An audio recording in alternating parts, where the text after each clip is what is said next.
Sitaram everyone, कैसे हैं आप सब। आई होप आप सब अच्छे होंगे और अपनी लाइफ में अच्छा कर रहे होंगे। तो चलिए बढ़ते हैं आज के टॉपिक की तरफ। आज का जो हमारा टॉपिक है वो लड्डू गोपाल से जुड़ा हुआ है।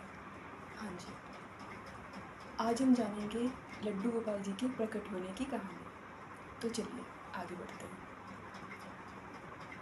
नंद ग्राम में यानी कि नंद गांव में एक कुंभन दास नाम से बहुत बड़े कृष्ण भक्त रहते थे। और उनके जो पुत्र थे यानी कि बेटे, वो थे रघुनंदन आनंद। तो एक बार कुंभन दास को कुछ काम पड़ा तो वो व्यस्त थे, तो उन्होंने बोला अपने पुत्र से कि बेटा आज तुम ठाकुर जी को भोग लगा देना और मैं थोड़ा काम से बाहर जा रहा हूँ। तो कुंभन दास काम से चले गए। अब रघुनंद आनंद जो थे वो काफ़ी निश्चल थे और मासूमियत भरी हुई थी उनके अंदर। तो वो जब भोग लगाने गए तो वो रो के ठाकुर जी को बुलाने लग गए। तो उन्होंने कहा कि अगर आप भोग नहीं खाएंगे आके मेरे सामने तो मैं ऐसे ही रोता रहूँगा। तो उस भक्त की मासूमियत देखकर ठाकुर जी बालक रूप में प्रकट हुए और उन्होंने सारा जो भोग था, प्रसाद था, वो ग्रहण किया। फिर वो चले गए। जब कुंभन दास वापस लौटे तो उन्होंने कहा पुत्र जो प्रसाद था वो लाओ, मैं भी पा लेता हूँ, थोड़ा सा खा लेता हूँ। तो पुत्र ने कहा कि पिताजी प्रसाद तो ठाकुर जी खा लिए आए थे वो। तो कुंभन दास भी थोड़ा हैरान हुए, पर उन्होंने सोचा कि ऐसे ही खुद खाया होगा या जो भी होगा, और उन्होंने बात को टाल दिया। तो ऐसे कई बार हुआ। तब उन्होंने एक दिन सोचा, डिसाइड किया कि आज मैं छुप के देखूँगा। तो कुंभन दास जी एक दिन छुप कर देखने लग गए। तब उन्होंने देखा प्रभु की लीला। जब रघुनंद आनंद भोग लगा रहे थे उनको, ठाकुर जी को, तो उन्होंने देखा कि बालक रूप में कृष्ण जी प्रकट हुए। और तभी कुंभन दास जी जो हैं वो भी वहाँ पे आ गए ठाकुर जी का दर्शन करने।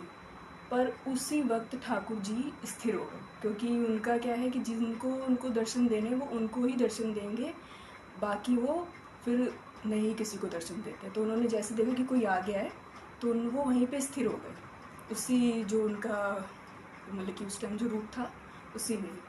तो उसमें आपने देखा होगा लड्डू गोपाल जी के एक हाथ में वो लड्डू पकड़ रखे होते हैं और एक हाथ से लड्डू बस उनके मुख की तरफ जा रहा होता है, बस वो खाने ही वाले होते हैं। तो उसी स्थिति में वो स्थिर हो गए।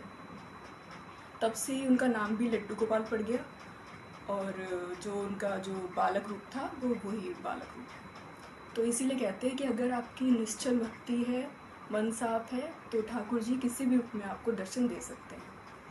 और जैसे आपने मीरा जी का एग्जाम्पल तो देखा ही होगा कि जब कृष्ण लीला ख़त्म हो चुकी है, उसके 5000 साल बाद भी मीरा जी ने अपनी भक्ति से कृष्ण जी को पाया। तो ऐसे कोई भी पा सकता है, कलयुग में भी आप पा सकते हो।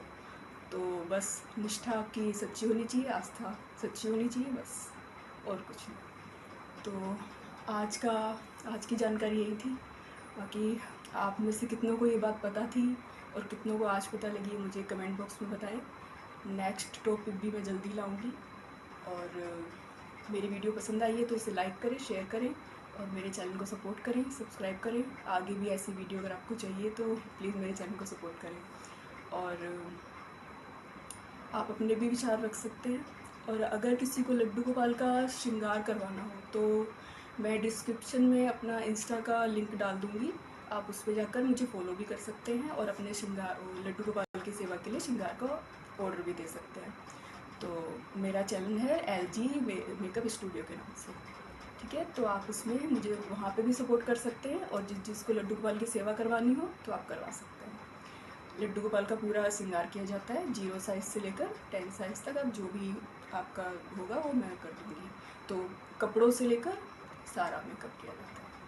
तो अगर आपको नीड हो तो आप मुझे DM कर सकते हैं, यूट्यूब पे भी कर सकते हैं और इंस्टा पर भी कर सकते हैं। जो लोग मुझसे यहाँ से जुड़ेंगे लड्डू गोपाल जी की सेवा के लिए तो उसे 20% ऑफ भी दिया जाएगा। तो चलिए मिलते हैं न्यू वीडियो में न्यू टॉपिक के साथ। तब तक के लिए अपना ख्याल रखिए। जय श्री राम, राधे राधे।